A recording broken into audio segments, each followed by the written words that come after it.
Good afternoon, everyone. Happy Juneteenth and happy Father's Day. I thank you for joining me and my amazing panelists for this very first edition of Living Proud Life Beyond Modern Day Slavery. Today, I have three vast panelists who I work closely with, well, at least two of them, and I'm pretty sure you will enjoy them just as much as I do. With that being said, I'm going to bring each one up to let them give you their own personal bio. Let's start with Sean. Hi. So I am Sean Thomas. I am affiliated with the Black and Pink New York City chapter, Sylvia Rivera Law Project, the Brooklyn Community Pride Center. I am formerly incarcerated, and since I've been home, which has been since October of 2021, I have been pretty much doing the work as far as activism, advocating, doing many things such as I'm trying to uplift and excuse me, bring light and kind of just giving any type of resource or help to those who are formerly incarcerated, and specifically those who are still incarcerated within the LGBTQ community. So I'm so privileged to be on this panel to discuss some of the things that we can do to understand more, and then also kind of give some insight on the things that they are dealing with. Thank you, Sean. Next, let me go with Patrice.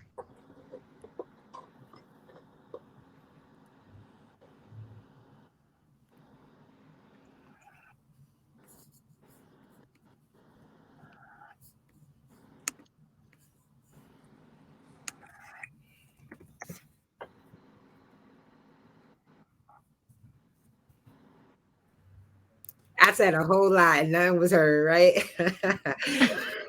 My name is Patrice Smith. Thank you so much for being here, and thank you for allowing us to share the space with you, and happy Father's Day. I'm a project manager at Exodus Transitional. I am a domestic violence advocate. I was incarcerated for 21 years and 9 months and was released under the Domestic Violence Survivors Justice Act. I am an avid public speaker. I speak across the country about the injustice of criminalizing survivors. So I'm just really excited to be here with you guys. Thank you, Patrice. Next up, we have Carlos.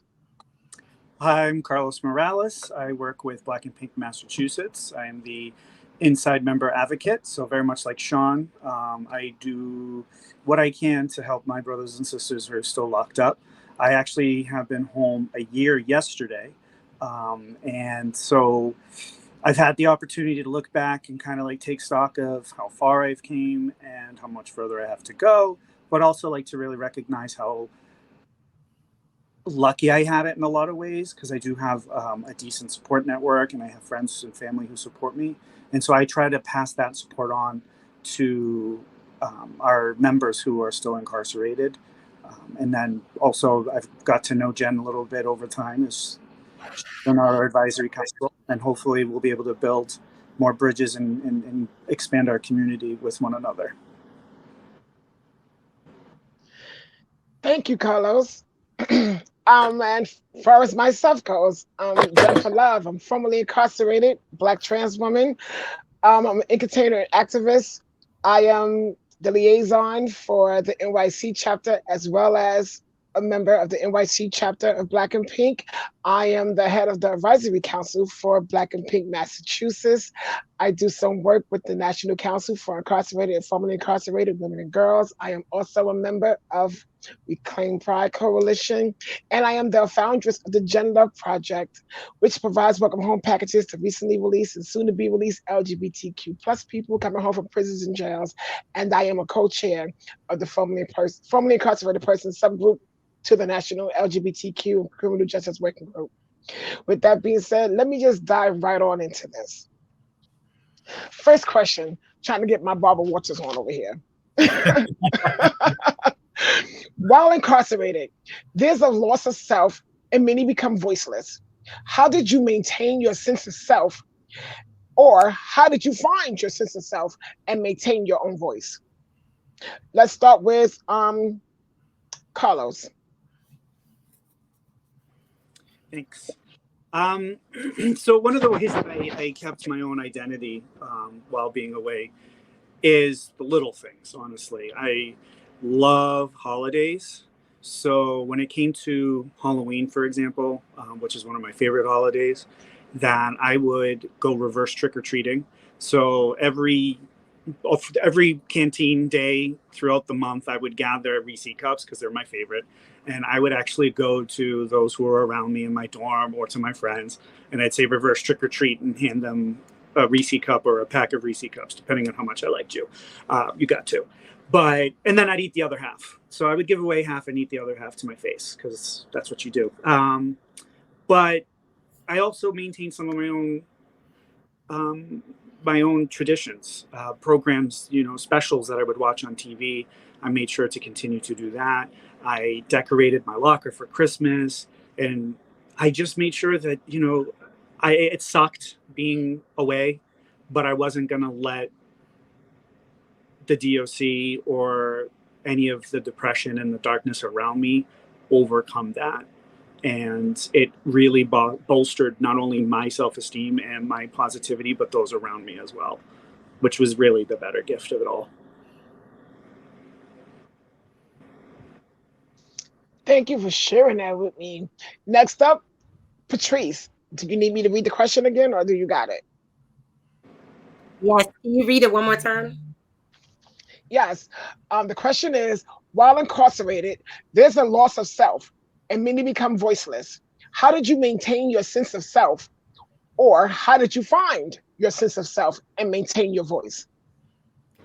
Okay, I think that's like a two-part. I have a two-part answer for you. So I had got arrested at 16 years old. So at 16, I was given 25 to life. So I didn't understand myself. I didn't understand prison. I didn't understand any of that journey. So I was blessed to surround myself and meet incredible women that really allowed me to kind of like grow into myself. And even when I started experimenting with women, I found great sort of relationships that help, manifest that. And yes, I definitely think that was a blessing in itself to meet such great people. And second fold is that I also think that a way that I kept my sanity, like my own like individual way of like, I don't know, handling prison time, like saying like, oh, you make me follow all the rules, was that I think that I broke them in incremental levels. So like you have to keep like your shirt buttons up, like all the way to the top. Like, so I always got yelled at. I've gotten so many tickets with for like having my shirt unbuttoned, but I kind of like felt like that was like my way of still saying like F you to the system, like whatever, you're not gonna take everything from me. So yeah, that's it.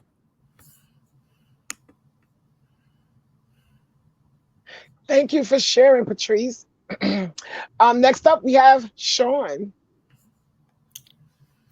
Hi. So there was a turning point for me that when I first started my incarceration to probably the second year of my incarceration, when I started to realize that it wasn't overwhelming, that it was doable.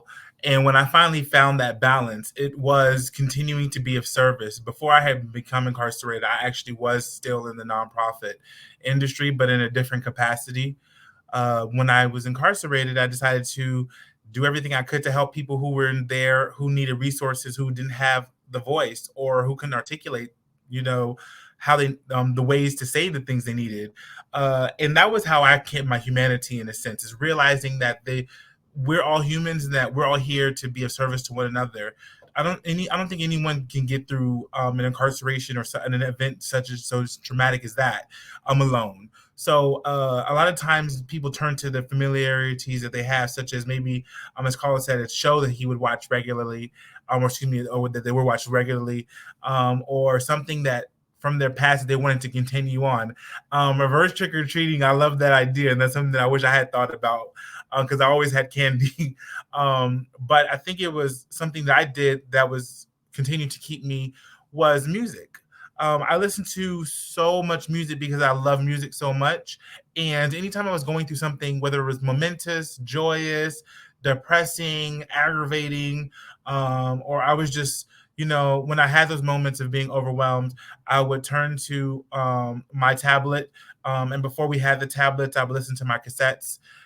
And just kind of get lost into the zone of whatever genre I was listening to at that moment. And that pretty much got me through almost everything I dealt with there, because I would transport myself. I was in the max, so I had the privilege of being in my own cell, so where I kind of controlled that little space. So when I went inside my cell, that was when I knew, okay, I can control this space, at least, until an officer comes in there or they tell me to come out. But that was kind of how I got through most of my incarceration and how I kept my sanity. And it pretty much worked because I came out on the other side. I thank you for sharing that.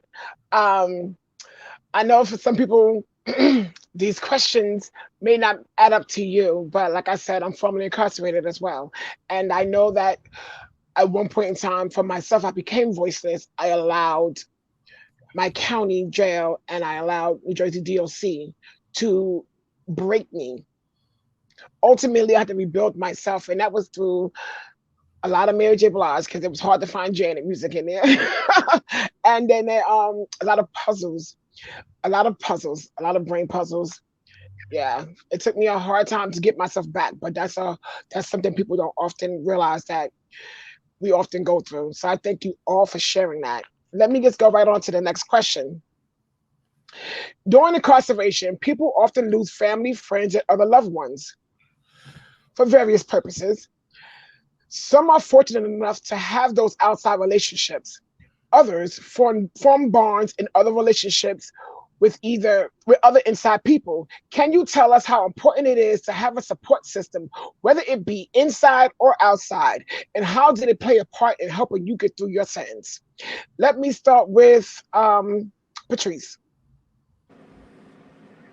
Um, So it is absolutely essential that if you know someone incarcerated, I implore you to just like reach out to them. I know that you can't save the world, but you should definitely look back to those that are incarcerated. I don't know, send them $1, send them a package. Like all of that matters. Literally, you are trapped in this one particular location with no access. So if you don't have family and friends helping you out, you are in there struggling. They're paying you slavery wages. Like you're getting what, 10 cents like for every hour? Like, how are you surviving off of that? How are you buying cosmetics? So like the importance of just having someone on the outside is just, I don't know, it can't really be described. Like it's needed, and it helped me having a father love me and stay there, stick with me, my family come on trailers with me. I did 21 years. Like, I'm not for sure I could have survived it without my family. And the incredible women, I'm just going to say that again, the incredible women that I was able to meet and grow under, and just allowed them to support me, like of a young child trying to deal with a 25 to life sentence. But then in that mid-range point where I didn't want to get in trouble anymore, and I was growing into this, woman, and I was going to college and doing everything, and helped me transition into that role, into that woman that I was trying to be. And absolutely. And I think the worst part about prison is that it it literally penalizes you for like human contact, even though we know that as humans we need contact to survive. Like, so even developing like intimate relationships with individuals on the inside is just even as important, because it still makes you feel loved. Like you still feel like somebody cares, even if nobody else in society cares about you. Yes, that's it. I thank you for sharing. Let's go with Sean next. Yes. So echoing a lot of what Patrice said, very true. One of the things that I realized early on was the importance of having support, because as I said earlier, nobody really can get through that alone. The question is whether or not your support comes from the inside, whether those around you or the support that or comes from beyond the wall. And fortunately, from the beginning of my incarceration, I had support from beyond the wall. But if I'm honest with you, as grateful as I was for that because of the monetary support they gave, there was really no connection in the sense of what I was really going through. Because most of the people who supported me from the outside have never been in this situation before. So eventually I turned to those around me who were in the same situation as me, and those specifically in the LGBTQ community, after I began to see a lot of the struggles that the community was facing in the facilities, I realized that nobody's going to help us but ourselves. So I had resources to start many programs while I was incarcerated through transitional services as a program facilitator, and I worked my butt off to get support groups for the LGBT community. Now I had to do them under guises like through PACE and HIV awareness because there was no way they were going to be like, oh, we need a support group just for being gay. You know, there was no way they were going to go for that. So I had to manipulate and be creative. And I can't even express how important those groups were when people felt in those safe spaces, or when you saw somebody who you would go to group with or you knew had your back in the hallway. It just gave you just such an immense amount of relief or, you know, the love because you feel like you're not alone or like that person knows what I'm going through, or I know if I'm dealing with something that I can go to that person or they can help me, whether it be in any capacity. So I really honestly, which is one of the reasons why I still continue to reach back, is because the importance of having people know what you're going through because they've been through it, not being empathetic, but being sympathetic to me is paramount. Because most people want to know what you're going through, but they just don't understand. But the people who are in those positions themselves can give a clearer definition of how they can help because they know firsthand what needs to be done. Thank you so much, Sean, for sharing. Next up, we have Carlos. I mean, between what Patrice and Sean said, I don't know what's left for me to say. Because honestly, both of them are completely right. And you can have your support on the inside, you can have your support on the outside, but having both really kind of solidifies your presence and your sense of reality because it is two totally different worlds.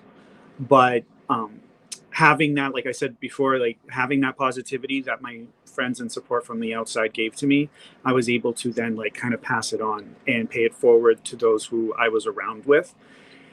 It was tricky trying to find the right crew to hang out with, you know, especially being open and, you know, about your sexuality and stuff. You got to watch out for some of the, you know, the chicken hawks who are trying to find their way into your good graces. But at the same time, you, like Patrice said, we're human, right? So we kind of want intimacy and we kind of want to have that affirmation and that feeling of love.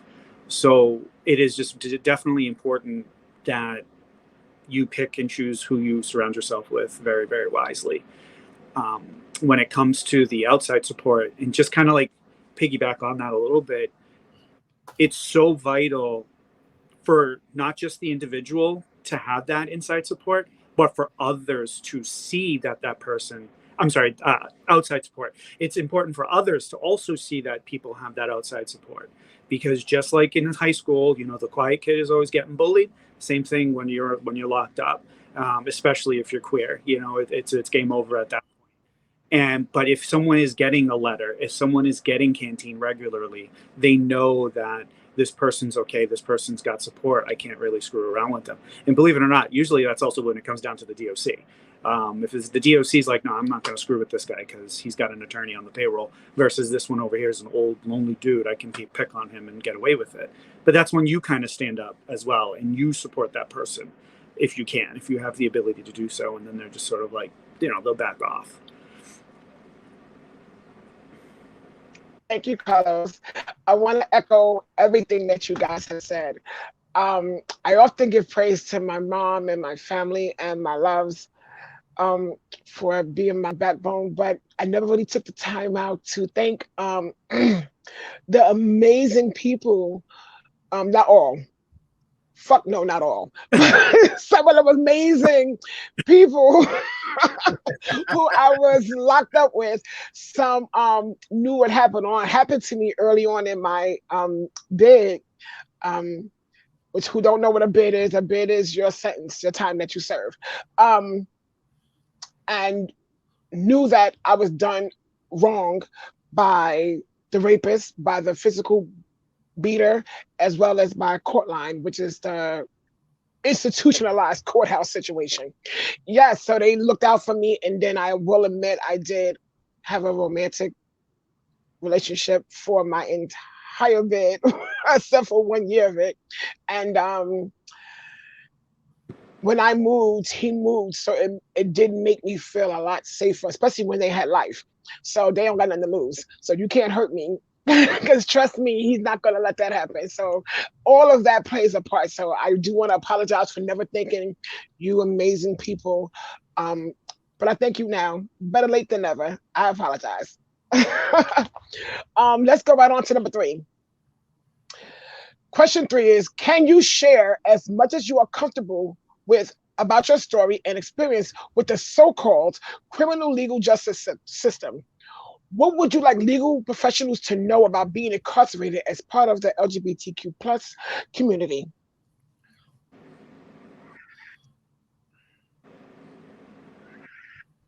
Okay, wait a minute. Before anyone answers, I want to add on to not just being part of the LGBTQ plus community, but as part being a person of color, because often we do not get the proper representation that we deserve, and there's not too many defense attorneys out here that look like us to make us feel comfortable. So, with that being said, let me start off with Carlos. I think the biggest shock for me was when my attorney looked at me and said, don't, because I got bailed out, and he said, don't get arrested again because juries look at you better if you're walking in not in cuffs. And that was a shock. That to me, that was just incredible that there was this bias about the whole thing, that there is this perception right off the rip, and they don't even know you, don't even know the case.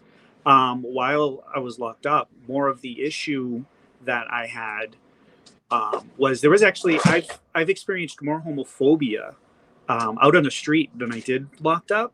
So like, and that was like between the other prisoners, right? But then it was the guards themselves that really would target me just by touching a friend's head or sitting too close. I had friends get hemmed up because they were holding pinkies and sitting too close. It was just ridiculous.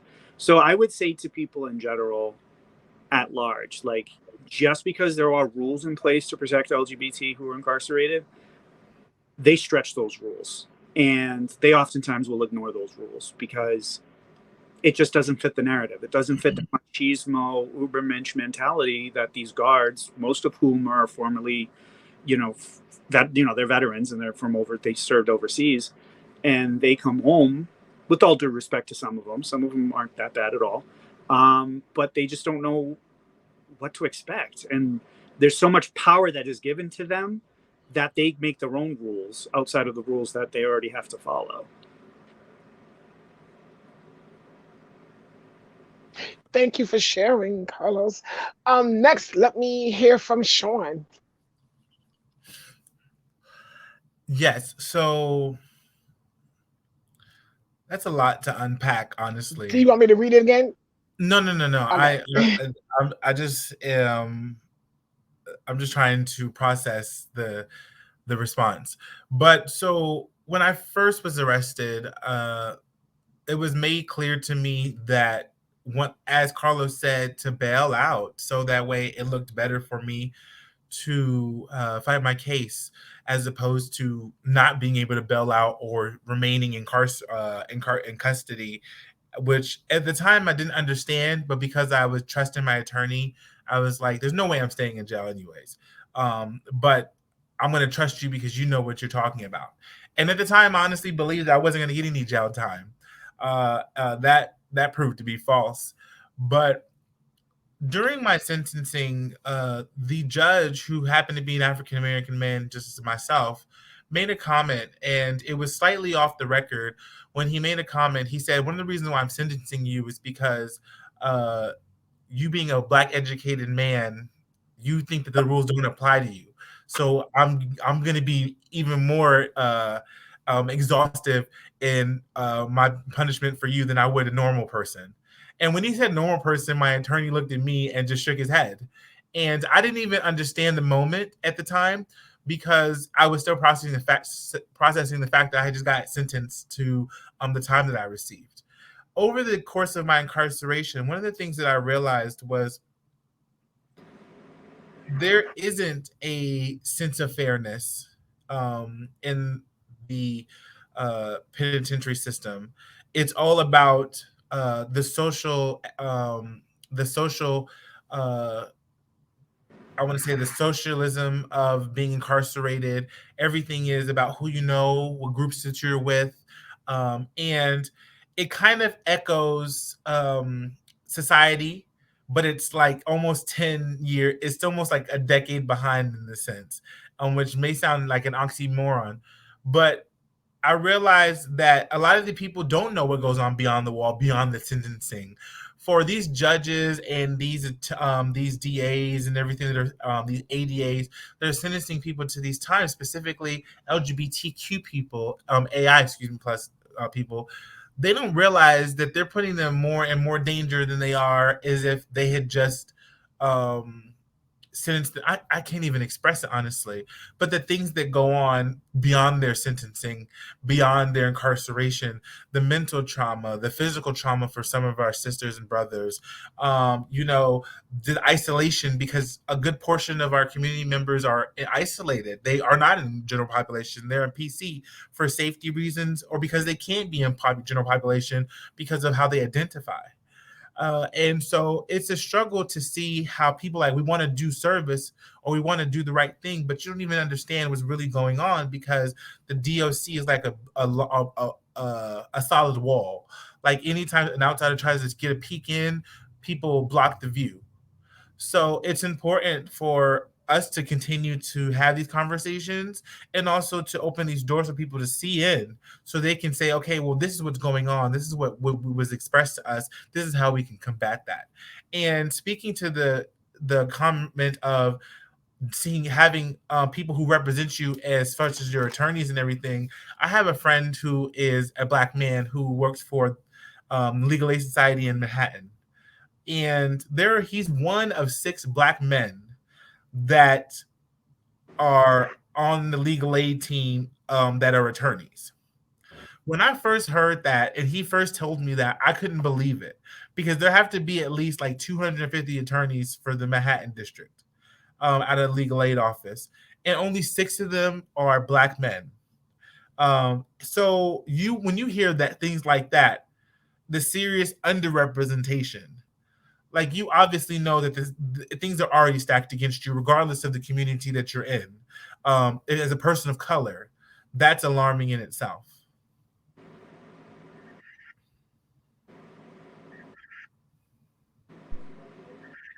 Thank you so much for sharing. Patrice.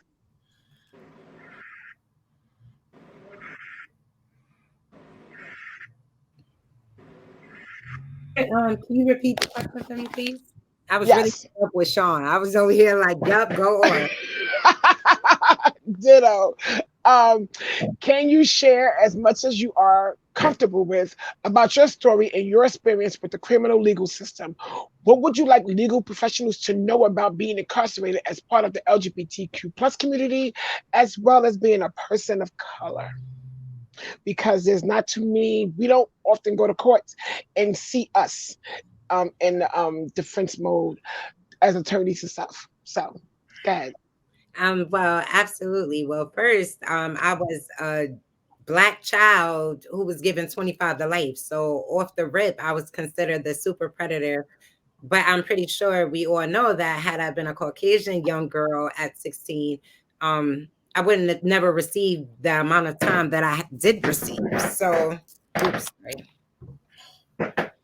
So in addition to that, I'm a domestic violence survivor, and that is just like all that I do. So I think about the law that was passed that allowed me to be released. So it's really telling the LGBTQ plus community that this law exists, because we do know that domestic violence happens at a higher rate, I believe, and and the same sex relationships, as well as in the African and, brown communities. So Black and brown communities. So to even be aware of this law and to start implementing it. So if you do know lawyers and if you do know people inside of the courtroom, these are the conversations that you should be having, is making sure that this law does get passed.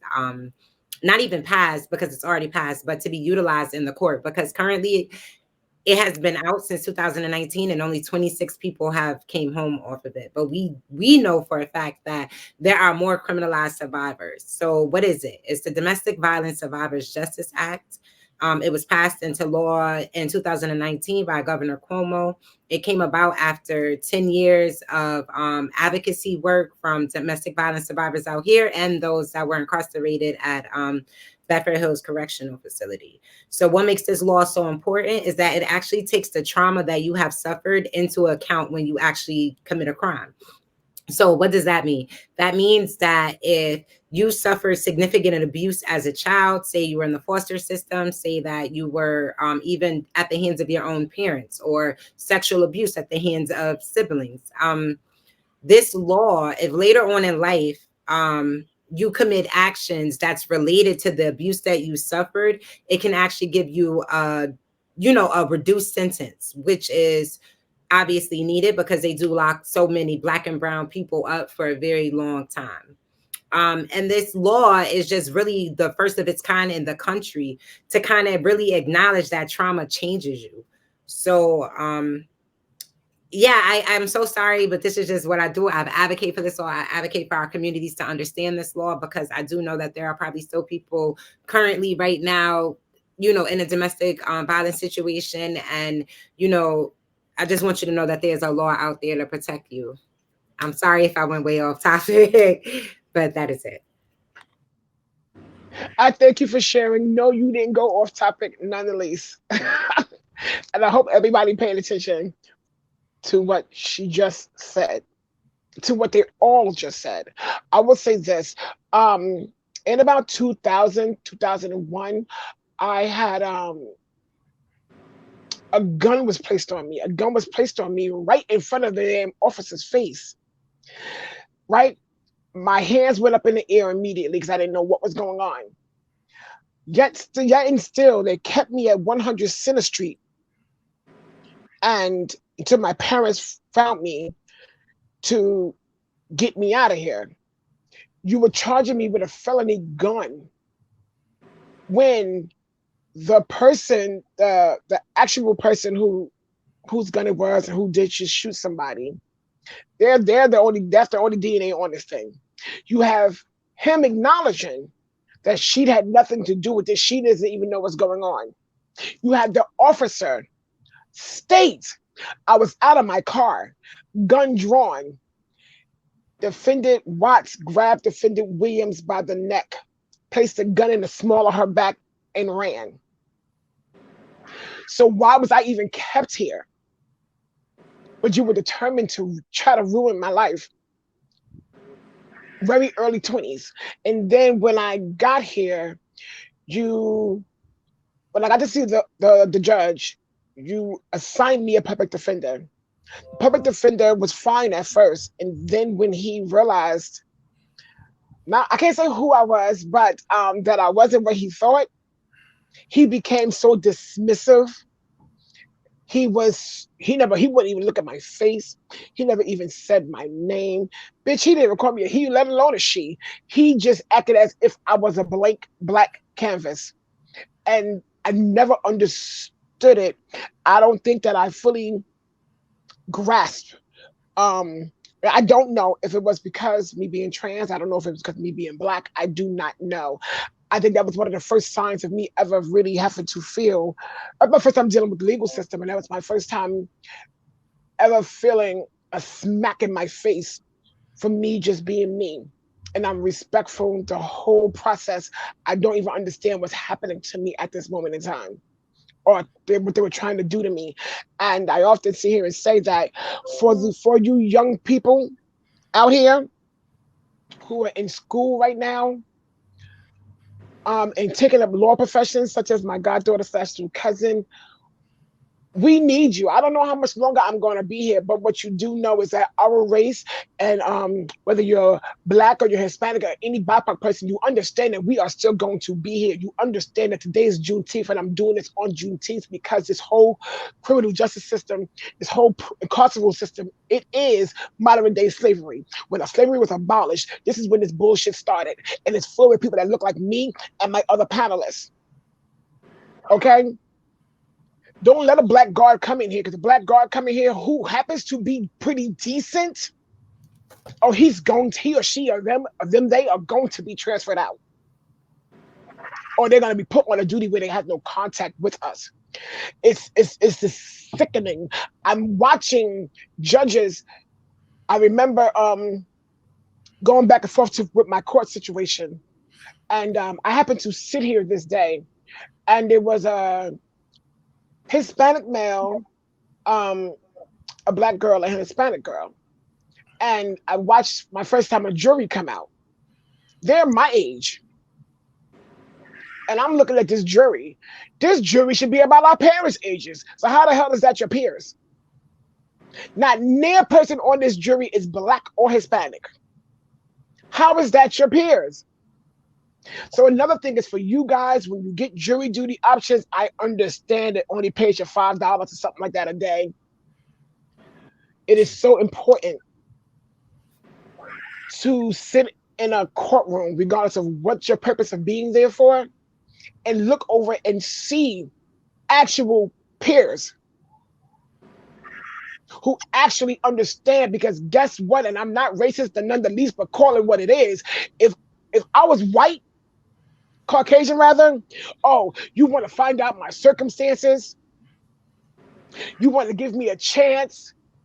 Life failed me, so to speak. But when you black and brown, they can give two fucks about you. You're just another number and another income for your state or county or business person to collect. It's no different from slavery. With that being said, let me move on to the next question. Go ahead, Jennifer. Re-entry is a process of transitioning from incarceration back into the community. Can you talk about the needs and challenges that LGBTQ people face throughout this process and what it is like for you? And if you can't really speak on the LGBTQ factor, speak on a color factor, because you all are BIPOC people. So take it away, Patrice. Well, thank you. I definitely want to just say that re-entering society is it is a task. It is, I salute everybody that has done it before me and those that are gonna do it after me.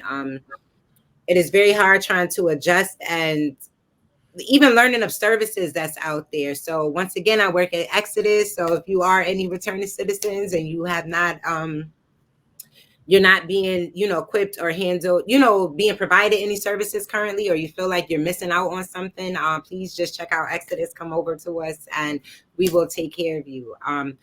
It's organizations like Exodus. It's an organization like Survivors Justice Project. It's organizations like Emergent Works that allowed my reentry, I believe, to be even as successful as it is right now, even though, like everybody, I faced a few obstacles. Yeah, I'm so sorry. Like it's hard. Like it's definitely hard, but we need the services if you know how to access the services. I'm trying to think. WPA, the Women's Prisoner Association, was in like a part of me being having support when I came out of here. Having family support when I came out, having like my friends. I don't know. It was very hard, but having the support there, I had people to kind of like navigate with. I kind of had people to kind of break down the issues that I was going with. One incredible feature I do believe that was uplifting and empowering to me was that I went to a women's group, and this women's group was like for 3 hours once a week for like 12 weeks. And to actually be able to unpack with people that was going through the things like me, because even though, yes, I had support, that does not mean that you always connect. That doesn't mean that you always connect with your loved ones or your lovers. You are coming from prison, and people while you were incarcerated, people only got you for a specific amount of time. So for that little bit of time, you were this perfect person. People never got to see who you were or who you developed into, and how prison itself, the act of just being in prison, has changed you. So coming home, just trying to connect with people who may have had those experiences or lengthy experiences like mine was just incredible, which was why I love this women's group. Yeah, and that's it. I'm so sorry.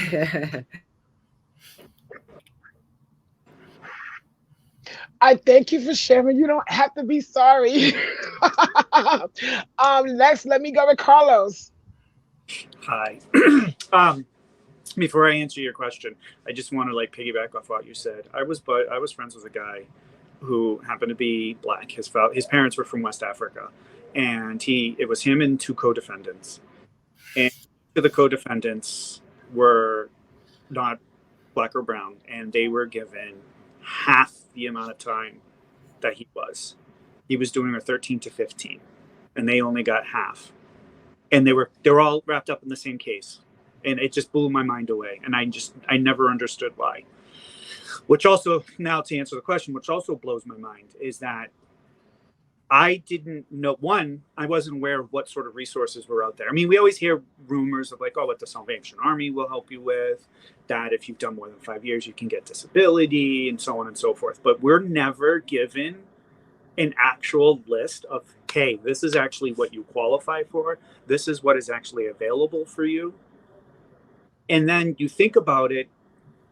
For example, Massachusetts, when I had a baby bid, I only did 4.5 out of a 6-year sentence. But 5 years ago, the inmate population was almost 12,000.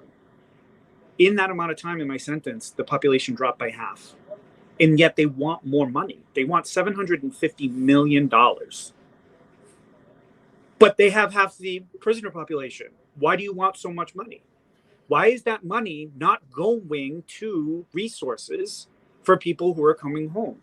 Yes, we make bad decisions, or we are in a bad position in our life, and we just happen to be in the wrong place or the wrong time. We're incarcerated for whatever reasons. But ultimately, it's the court and the state saying, this is where you're going. But they expect us to not know where we're going when we're released. You're going to punish us, but you're not going to help us readjust when we're home. And it just blows my mind that all this money can be spent on the incarceral system and so little is actually spent on recent reentry services. It blows my mind, for Patrice's situation, from being a teenage girl and then 20 years later being a full-grown woman, not having half of the experiences that most people do by the time that you're 20, 21 years old, and you're expected to completely reintegrate with no problems. It just boggles my mind. And it really does not sit well with me. And it's interesting too, one of my coworkers, he's not formally incarcerated, and there's a special place for him, when he goes. There's definitely a cloud for heaven with his name on it. But they're so empathetic that they get it and they understand. And they once said, we're working to put ourselves out of work, because if the system was working, we wouldn't have to do this job. Sean would know I'm talking about, being Black and Pink, and that's what we do. And we offer, fortunately, organizations like ours do exist, but we're grassroots. We basically are Oliver Twisting for our money. Please have some more, just because we want to be able to get our own paychecks, but also help those who are inside for when they come home. And yet millions of dollars are being spent a year just to keep somebody left in a small cage, concrete walls, and expect them to behave and be completely well-adjusted when they come home. Blows my mind. I don't know if I even answered your question. I'm sorry. Yes, you answered it. And I thank you for sharing. Up next, Sean. Do you have the question still, or you need me to repeat it? Can you reread the question? Because people are giving great. I'm serious. I'm gonna go to new places. I'm loving it all. Yes. Reentry is the process of transitioning from incarceration back into the community. Can you talk about the needs and challenges of LGBTQ plus people facing hold up. Bear with me. Let me start again. Reentry is the process of transitioning from incarceration back into the community. Can you talk about the needs and challenges LGBTQ people face throughout this process and what it was like for you, as well as a person of color as well, in case you don't identify as LGBTQ plus? Yes, I can. So, first of all, yes to everything Carlos and Patrice said, because absolutely everything they said, there's so much truth behind it. But the scope is so big of challenges, limitations, and barriers. One of the things that I experienced when I first came home was the situation of trying to understand navigating my parole and also trying to find a job that fit within those realms because my crime was financial. So I don't know anything else but, finance. Because I'm not allowed, I wasn't able to have certain things for my stipulations and having to navigate that.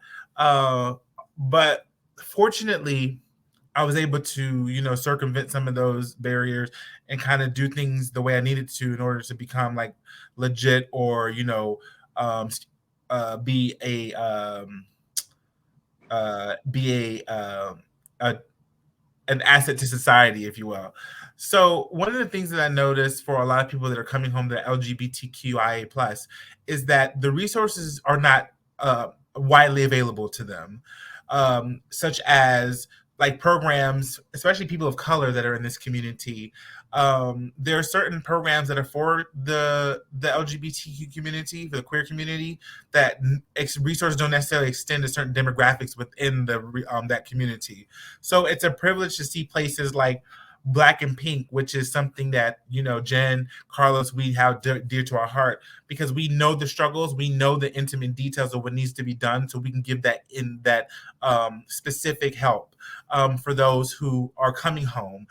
That's why we are so integrated with their release, because we want to know, okay, this is when you're coming home. This is a place that we know that is going to be a safe space for you, because a lot of times people that are coming home that are in the community, they don't have anywhere to go. So they're getting thrown into DHS, and that's a system and a half, and you get lost or you're getting put in places that aren't safe for you.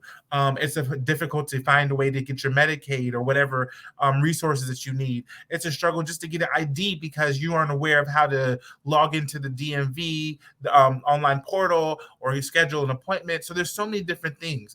One of the things I can say is bigging up Exodus Transitional Community, which is where Patrice works. They're one of the nonprofits that actually have a bigger budget. The city of New York actually recognizes Exodus, and they contribute to a lot of the things that they're doing. And so those nonprofits get a bit more resources, so they're able to encompass a lot more help with the community and be more specific in their help. And also, Exodus is one of those places where a lot of the people who work there are formerly incarcerated, so they understand the details. They understand what you need to do. Black and Pink, a lot of these people are formerly incarcerated, so they understand the details. They know what you need. The Brooklyn Pride Community Center, which is dear to my heart as well, we are one of those places that, okay, you need places to go to have that safe space. Come here. We're implementing programs with people so who are in this community who can help you transition back into society. Or if you just need a place to go where you feel like you need a safe space, that you don't feel comfortable wherever you are, or you need a place where you can take a private phone call, or you can have a session with somebody privately, or whatever you need that tailors to that community. I've had the privilege to kind of walk alongside Patrice on her journey with the Exodus. And I've had the privilege to see Jen and how she's been effective in her since she's been home and all the things that she's involved in. And it's not easy, but one of the things that I can guarantee, which is what this for me, even though I have a career outside of my nonprofit work and volunteerism and advocacy, one thing that gets me going is when we come together, when we're doing things that are giving back, when we're doing the things that are helping other people get along. I've met so many people who I was incarcerated with up top, and I'm helping them on their journey, or we're helping each other just with the support, just with the phone call, just with the, hey, I know somebody who can give you some type of help, what you're looking for, the resources, the contacts, the networking. And so it's very important for you to look to those people that are in these communities or in these organizations that are specifically for you. In order for us to keep going, we need people to understand that we're here. That's what a nonprofit is. A lot of times we aren't getting those grants or those huge funding roles, but we are doing our best. And kind of like what Carlos said, with please spare some change. It's important though that we continue to show that effort, because regardless of how much coin we're getting, we are still doing our part. We were in the park yesterday. We had a picnic for Black and Pink, and we were writing pride cards to our community members up top.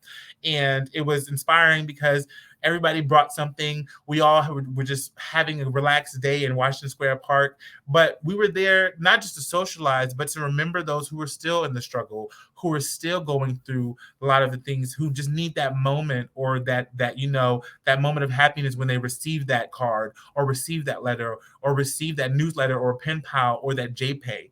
Because these things are what get people through incarceration. These things are what get people through their transition when they come home, saying that, okay, I know I have somebody that I can call, or I know I have somebody who's going to be there for me when I get home. So I don't need to go back to the nonsense that I was in. I don't need to put myself in dangerous situations. I don't need to just put myself in situations where I'm not 100% positive is going to be the best for my future. So that's what we're here for. And that's what the transition is about. It's about making sure that you put yourself in spaces that are for you and surrounding yourself with people who are for you. I thank you so much for sharing, Sean. Let me add to that. Um, Re-entering back into society, I don't think I really thought about it, and I will be 100% honest. I only knew what was taught to me when it came to prison. But that's the beauty of becoming an adult and formulating your own opinions and doing your own research, right? And when I came home, I didn't have to struggle, other than the fear and with parole and everything else, the 3 years of parole. Um, I had a home to come home to. It wasn't mine, but it was the family home. I had family to make sure I had a party and make sure I was taken to get me some bundles, driven to a nail salon, took me to Old Navy, Express, Rainbows, Payless, made sure I had me a new coach bag. And I realized that when my first time actually going in parole after being home a month, that I crossed paths with someone who I was locked up with. And when I found out that they were in a shelter, it broke me. Hence how I started the Gentler Project. That's how I started me giving him what I had and meeting guys at parole. And then I realized that there was women even being on parole. Hey, here's my number. Contact me. I'll meet you somewhere. I'll have some stuff for you that'll help you out, right? Because like everybody was making sure that I had what I needed. But this is the team that was part of me getting through the incarceration and even getting through the parole factor. And I think that's when I started realizing that I have to do more. I just can't perform and raise money. Like I said, I don't know where all the money always goes. But I know that I'm doing it from the heart, right? I don't know. But what I do know is that I may not, but I'm seeing firsthand my fellow brothers and sisters and siblings, period, struggling. You took all humanity from these human beings You strip them of every fucking thing that makes a human feel complete. And you beat them down more when they try to maintain a human thought process. The world is changing fast and rapidly. You're preparing them for nothing. You're preparing them for nothing at all. What do you expect the person to do when they bring their asses home? How are they going to adjust to a fast, rapidly changing world where you really gave them nothing at all? All you did is made them systemically impacted and systemically a thought process of survival.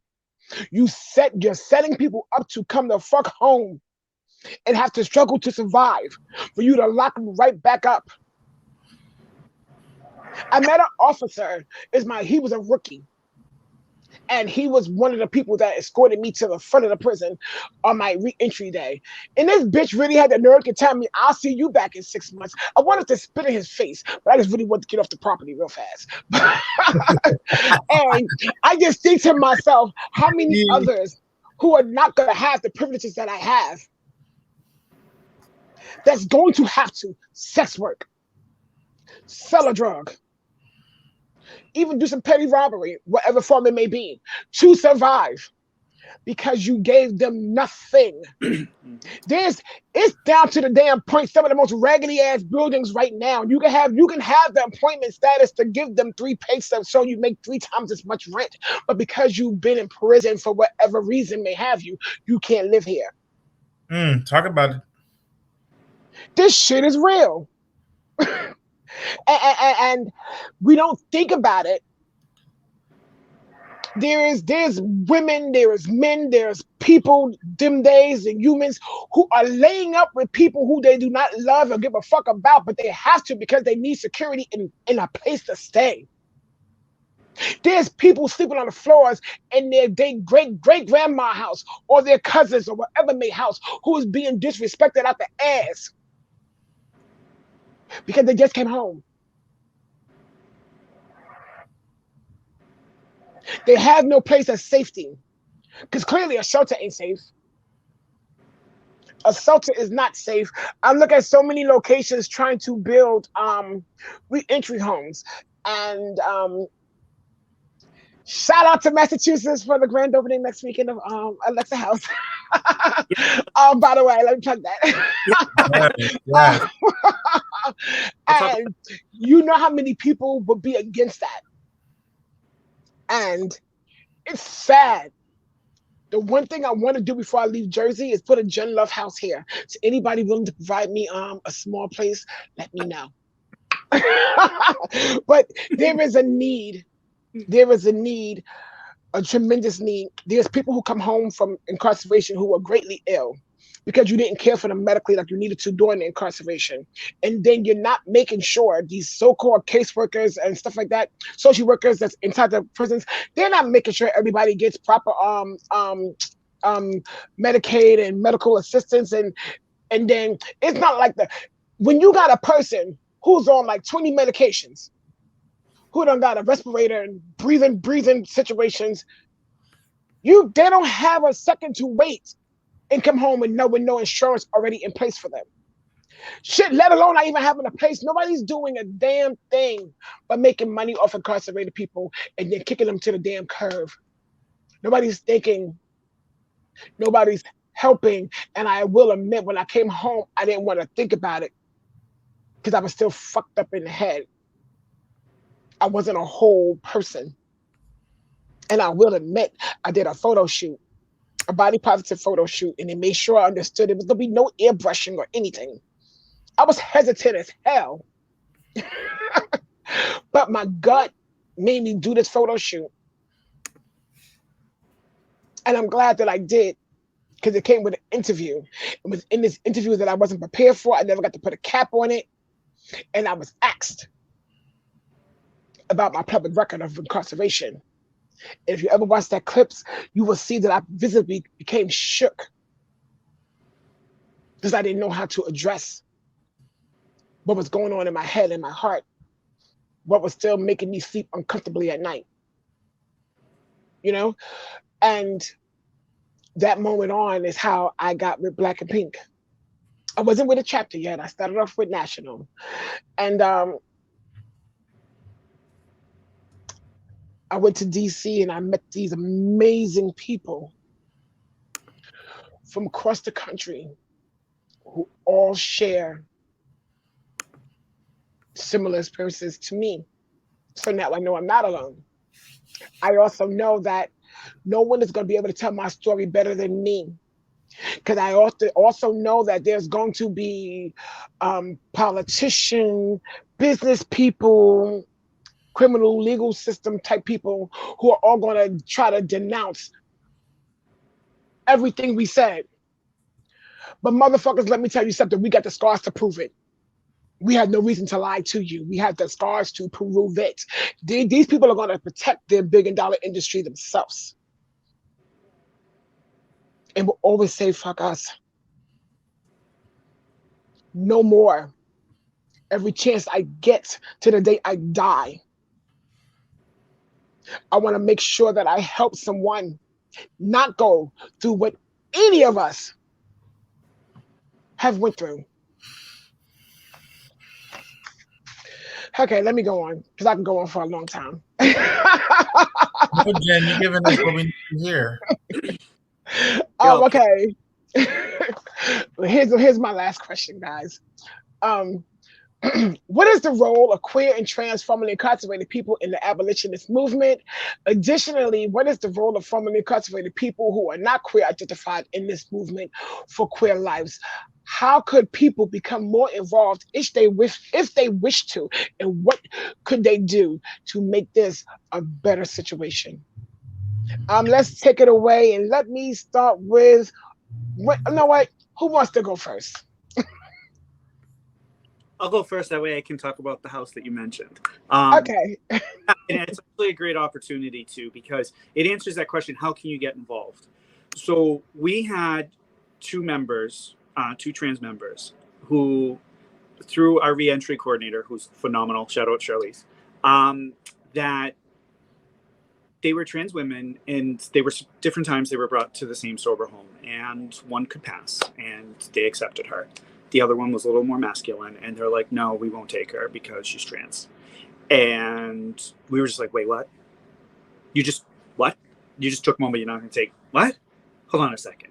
And that's when we really realized that we needed to, and this goes back to what we were saying earlier, or what I was saying earlier about the money and the funds. Like, there's problems in the system, and we have to fix them as an entity. So the system, the government that created the system will have breaks in it, and they won't fix it.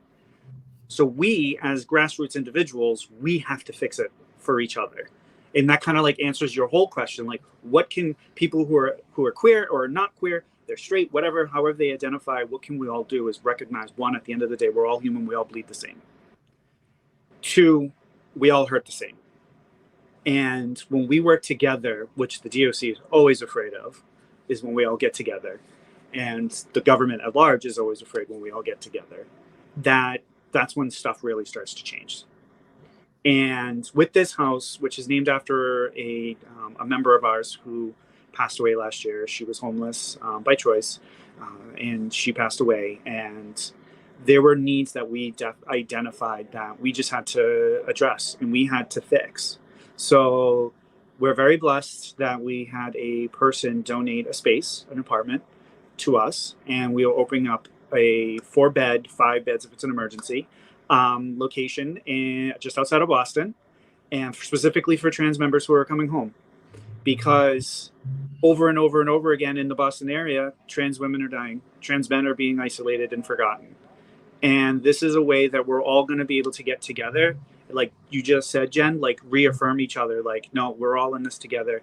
You're human. I'm with you. You're with me. We got this together, because that's when we're strongest, is when we're together. So, nothing's going to break us except for ourselves. If we forget our missions, if we forget our goals and our vision, and we get wrapped up in ourselves and forget why we're doing what we're doing. And it's to be able to help that. Now, when we got this space, it kind of like fell on us. And we're just like, oh, this is an awesome opportunity. And this is just to show what happens when people put their heads together. We just said, hey, we have this space. We're looking to get some money so we can get bedding and stuff to make this a livable, safe space for people. And the community donated upwards of $10,000 for this apartment. And that includes the furnishings, that includes any of like the beds and the stuff in the kitchen and the dining room, and it's going to be the paint. It's going to be a beautiful, beautiful space. And that was just by the generosity of kind people who understood that someone deserves a second chance. Someone deserves a place to come home to that they can readjust, that they can find themselves again. Like you said, Jen, you get yourself ripped, you get your name ripped away from you, and then you get slapped on with a number. And which, funny enough, I sometimes still use the number as my password because I'll never forget it. But don't go hack me. Don't hack my email. But it's, you know, and that's the whole point, really. It's not just to be there to support each other, but it's also to help bring our humanity back. And that's what's really important. We got to set aside black, brown, white, queer, straight. It doesn't matter. Because when it really comes down to it, it is an us versus them. They're just looking for you to fuck up so that they can trip you up and make money off of you. And that you called it out. It's the whole revolving door policy. That's why parole and probations are so, you know, people violate all the time. Because one, they don't want you to survive. Because if you're able to survive, then that means you succeeded in breaking this story of the repeat offender. In this, as Patrice said early on, the super predator, thank you, back in 1992. But, you know, when you break that story, you break that mold, you're showing people, no, yeah, I made a mistake, but guess what? I learned. My mom used to send me to my bedroom when I misbehaved. Guess what? I didn't make the same mistake twice. Well, let me rephrase. She used the chancleta, the flip-flop. But anyway, that's beside the point. But that's the whole thing, is that people deserve that second chance. Sometimes they deserve that third chance. And we've actually recently had a couple of our members get hemmed up again because they were released without their medication. And it took our reentry coordinator to call the police station, talk to the arresting officer, and explain the situation to them. So that way he blessed this guy, you know, he wrote a favorable report, and our member wasn't locked back up because it was a mental health thing, you know? And that's how things should really be looked at. And I think, honestly, Jen, and that goes back to what you were saying with your own arrest, because of the color of your skin. If you were a white girl, no offense to white girls, I have cousins who are, and I love them, but it's just not gonna, and I can pass. I mean, I'm biracial, but I could pass for white, definitely, until you look at my name, and then that blows that cover. But it's the no questions are asked. It's the shoot and don't ask, right? And then, not to completely go off topic, but we're in the middle of kids being shot by police, and people are still being shot by police, even though the police know not to shoot the kids anymore. Like it makes no sense to me whatsoever that we make a mistake and we're labeled for the rest of our lives with a scarlet letter. We can't get apartments, as you said. We can't get into sober homes. But a cop makes a mistake like that and he just, you know, loses his job or it goes on administrative pay. But yeah, I'm getting thirsty. I'm done. I thank you for sharing so much. Let me hop right on to Patrice. Do you need me to say the question again, or are you good? Yes, can you please say the question again? Okay. The question is, what is the role of queer and trans formerly incarcerated people in the abolitionist movement? Additionally, what is the role of formerly incarcerated people who are not queer identified in the movement for queer lives? How could people become involved if they wish to? Well, I definitely just think that people should be advocates of other people. So I don't necessarily have to say that you're part of the LGBT community or if you're just an ally. I think that either or, if you just see somebody being oppressed, just help them. It's just as simple as that. So if we're still fighting for more equality rights, then everybody should just get out and fight. Like, um, in this day and age, I'm just still so surprised at how much separation still exists. Like it's you would think that coming out of jail, and you would think like society had changed so much, and it really hasn't. At least from a structural, cultural type of standpoint. So yeah, I mean, just even as an ally, you should definitely just go out there and advocate and just fight for people. That's what you're fighting for. You're fighting for a social system to exist without all of without having your rights infringed upon. That's it. Like you just want to be able to live the life that you want to be able to live, and everybody should have that right. And so that means that we all should be fighting with each other, not against each other. I guess as cliched as that sounds. Yeah, that's it. Thank you for sharing. Sean, are you good with the question or you need me to repeat it? No, I'm good. Okay.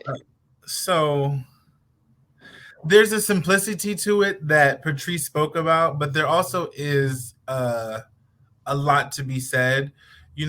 As much as the people that are in the queer community advocate for ourselves because this is our lives, it seems to be the narrative that unfortunately things don't start happening, at least in today's times, until more people who come from outside those communities start to show their allyship. Looking at the Black Lives Matter movement, I mean, we've been petitioning, we've been marching, we've been speaking of the oppression forever. But unfortunately, it took a whole bunch of other communities to see, oh my gosh, that officer has a foot in his neck. That's not right. For global movements to happen, for changes to start being enacted. It always kind of gives me a little bit of sadness to see that it takes so many people, or it takes the right person to say, you know what, this is wrong, outside of a community or oppressed community, for something to really be to change. All I can say is do your part.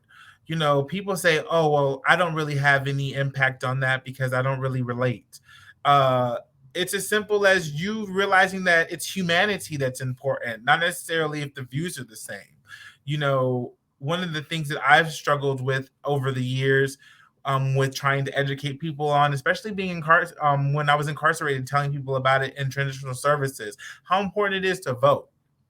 How important it is, such as like when you said what you said, Jen, about the jury duty. I've received jury summons before. I don't want to go to those things because, first of all, I don't have time for it. It hurts $5. Are you kidding me?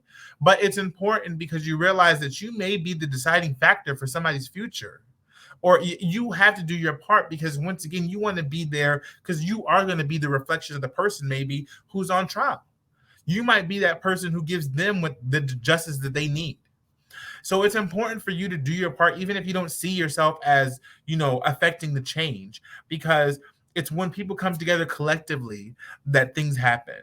Unfortunately, that's what it takes. It takes a movement for something to move. It doesn't take somebody to say, okay, well, this is wrong, or, that's not right, or, we should do more like this. Everybody on this panel is doing things. We're not just talking about it. We are formerly incarcerated individuals who, when we came home, we said we're going to do more. We're not going to just forget about the past or forget about that crazy experience that happened, but we're going to continue to fight. We're going to continue to bring light. We're going to continue to show love to those who are behind us in the wall, because it's important for us to reach back. Michelle Obama said something quite famous that I actually have like a little portrait of, is that when you get to the top, make sure you send the elevator back down, meaning like it doesn't stop at you. So it's important for me to come home and say, wait a minute, okay, I am out here, the struggle doesn't stop, but that doesn't mean that just because I'm going through things that I have to forget about other people who are dealing with things, because everybody on this planet has things they're going through. But that's when you show your humanity, is when you show that you're caring about the next person, when it doesn't necessarily benefit or enrich your own life.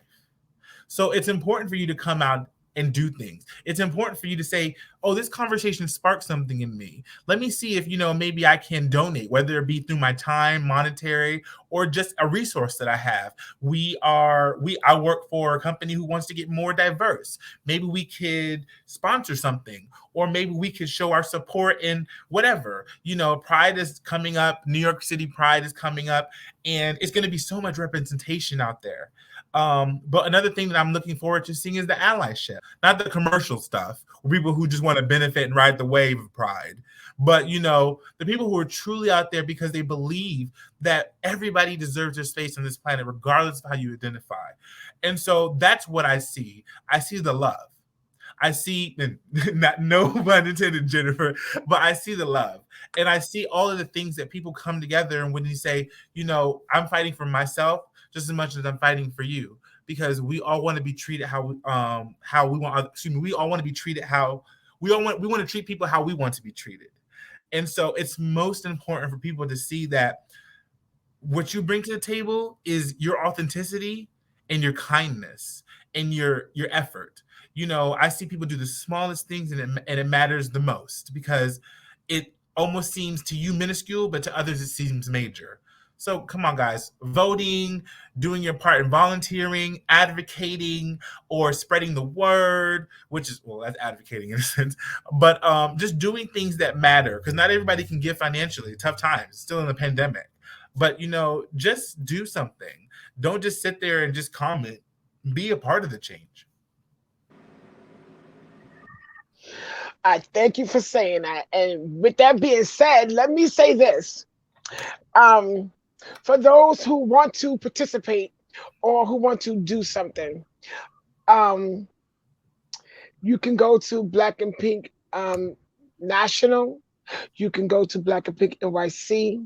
You can go to Black and Pink Massachusetts. However, whichever one, 3 forms you get to, you can go to the IGs. And sign up for the Pen Pal Project, okay?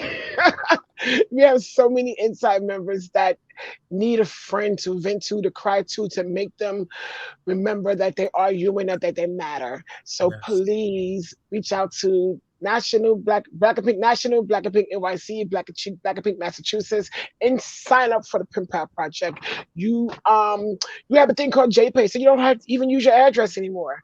It doesn't hurt you. That's not gonna kill you to sit here and even participate with Massachusetts, because I don't know where you're viewing from, or you can participate with NYC. We have our little services once a month where we respond to our inside members' letters, as well as stuff envelopes and send out newsletters, as well as send cards, holiday cards, pride cards, Father's Day cards, Mother's Day cards, Valentine's Day cards. We always want people on the inside to always know that they are human.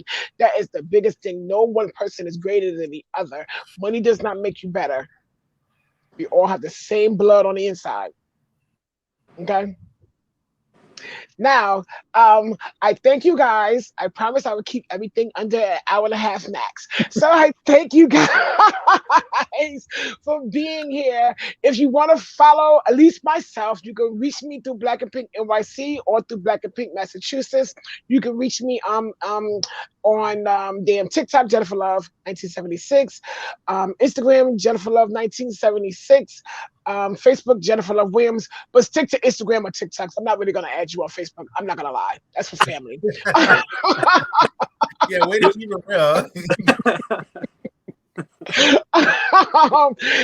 Be sure to reach out and donate to the Gender Projects. I am a grassroots small nonprofit that's housed under Black and Pink, and I thank Black and Pink for helping me get it off the ground. Okay. My fellow panelists, they are amazing. I thank you all so much. If you want to plug anything or say anything, now's your chance. Who wants to go first? Go ahead, Patrice. So I guess I'll say, so like we spoke briefly about it, Black and Pink, the New York City chapter, we are always looking for people to volunteer who can bring, you know, their authentic selves to these spaces, whether you're formerly incarcerated or enough, as long as you have the empathy and sympathy to those that are still incarcerated and those are coming home that are incarcerated that are in the LGBTQ community. Also, the Brooklyn Pride Community Center, which is located in Crown Heights, and we are in the Major Owens Community Center. The Major Owens is like a recreational center, and we are in the ground floor, and that is a newly renovated space. We host gatherings there all the time. We have different groups and organizations that have come through there and use the spaces. It is a complete wonder. It's technologically up to date, a great space where you need to privacy, group situation, anything. Just go to the lgbtbrooklyn.com and you can reserve this space, so you can look up the upcoming events. We have a lot of things coming up for Pride, the remainder of Pride, and throughout the year.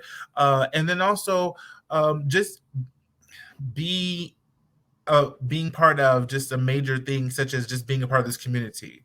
If you feel that you need help, reach out. You know, there's amazing resources for people who are formerly incarcerated. You have the Connections book. If you don't have that, you can Google that, and they will give you virtual lists of everything. Or you could Google, you know, formerly incarcerated LGBT. There's so many ways to do things. There are people coming home that are not technologically savvy. That is something that we can work with. We can help you. We can get you to that place where you can be independent, where you can get your situations together. And for those who want to see what we're more about, you can reach me through my email, stnyc90@gmail.com, or through the LGBTQ Community Center. The Brooklyn Pride Community Center. The LGBT Community Center is in Manhattan. And just reach out and we will get you where you need to be, and we will find a place for you. Yeah, take it away, Carlos. Yeah. Yeah, I mean, Jen, you already did so much talking about the house already, and the pen pal program, which I help organize and do as well, which is really, really important. It really is. And it's only worth 55 cents, which is a stamp, but that's a whole day's worth of value for someone who receives that letter. But if you want to reach out, if you're in the Mass area or you want to help donate, we are running 2 drives right now. One is to support the Alexia and Arena House, and the other one is a canteen drive, because we're looking to drop $30 into our inside members' canteens this month, so that way they can buy that $5 Neutrogena soap. That's only 4 ounces. However, oh no. Oh yeah. You can reach out at, you can go to blackandpinkma.org. You can reach me at carlos@blackandpinkma.org. You can find us on Facebook, Instagram. We do post on Facebook, unlike Jen, apparently. And we do have our Twitter as well, which is just blackandpinkma, at blackandpinkma. So thank you very much. And yeah, also one thing too, it's easy, it's free. Don't judge someone because you find out they have a record. We don't know where they were at that time. You weren't in their shoes. You don't know where they are now. If you're a business owner, give someone a chance. Don't shut them down just because you found out that they have a case behind them somewhere. So that's that humanity when it really comes in. So, all right, I'll pass it on. Patrice, you'd like to say something? Well, I just want to say, if you are a returning citizen and you need help and you're not already connected with Exodus, please come down. We take everybody, we give hope, and we restore lives. Also, if there's anybody in this community who wants to do music, who may want to do a podcast, who kind of want to do other things. Maybe you want to learn sound engineering. Definitely just come to Exodus. We definitely have the Grace Building, and we are providing that space for you to utilize the studio, for you to utilize the green room, for you to utilize learning how to become a sound engineer, learning how to use Spotify and sell your music. So, we are definitely for returning citizens, but we are also for the community. So just come down here and chat with us. Thank you so much. And I forgot to plug one important thing. As I stated earlier, and you probably see it across my name over here. I am with Reclaim Your Pride Queer Liberation March, which is taking place this Saturday, and we're kicking off at Foley Square. Am I correct? Don't make me lie. I can't remember the time because I'm going to be coming from Massachusetts and coming straight back. So I'm just going to be overworked and no makeup. But I will be here because it's for the cause. But we need marshals. We need voices. We need bodies. It's free. It's for the purpose. It's for the cause. Think about the people who started this. The reason why we have this pride. Think about paying homage to Marsha P. Johnson, Sylvia Rivera. This is the purpose. This is the core. This is not the corporate march. We are not. I got T-Mobile socks and talk to me via T-Mobile. This is not T-Mobile. This is not NYPD. This is for the people. This is very much a queer FUBU moment. So hopefully, Not queer FUBU. No, but that's important to distinguish, because I believe this is the Saturday march, and then the one that's a little bit more corporate is on Sunday. So no, we are Sunday. Oh, this is not Saturday? No, we are Sunday. March, yes. It's from Foley Square. I can't remember the exact route right now, but we assemble at 1:00 in Foley Square, just north of City Hall, and we're marching to Washington Square. Yes. Oh, that means that I'm scheduled for two marches. Oh man. This is for us, by us. It's say no to the po-po ho. We got this. Please turn up, turn out, and be there, be that voice. And remember, you see us here, you see so many on these floats that want to shine, but there was so many amazing queer people that's before us that did what the hell they did. So I can stand here and be the woman that I am, and they can sit here and be the amazing people that they are. So this is what that march is for. So I look forward to seeing you all there. With that being said, once again, happy Father's Day and happy Juneteenth. Goodbye, all. Lead with love.